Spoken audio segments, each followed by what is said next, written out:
72 वर्षानंतर श्रावण महिन्यात दुर्मिळ योग, एकाच वेळी 4 ग्रह होतील वक्री, 3 राशींचे नशीब चमकणार।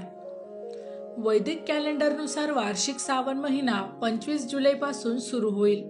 भगवान शिव यांना समर्पित महिन्यात ग्रहासाठी एक अतिशय विचित्र परिस्थिती निर्माण होईल। खरं तर सूर्याच्या मध्यभागी असलेले 4 ग्रह एकत्रितपणे वक्री होतील, म्हणजेच 4 ग्रह विरुद्ध दिशेने जातील। ज्योतिषशास्त्रानुसार 72 वर्षांनी हा दुर्मिळ असा योग जुळून आला आहे। शास्त्रामध्ये भोलेनाथाच्या पूजेसाठी श्रावण महिना सर्वोत्तम मानला जातो। यावर्षी श्रावण 25 जुलैपासून सुरू होत आहे।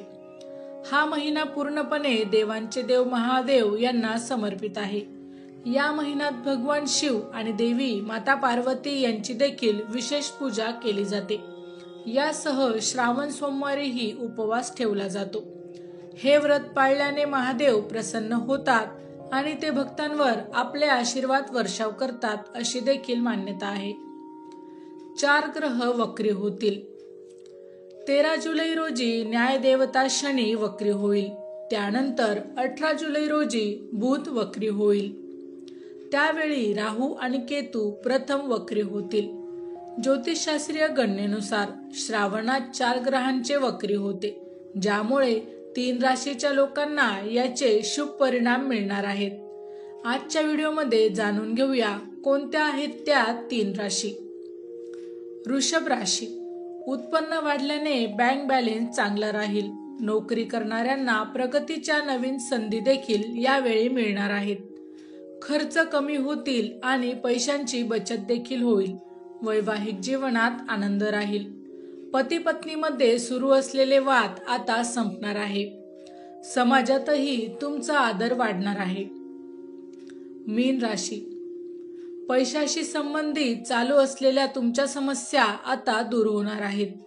तुम्हाला कर्ज म्हणून दिलेले पैसे परत मिळू शकतात। या काळात तुम्हाला भौतिक सुख मिळू शकते।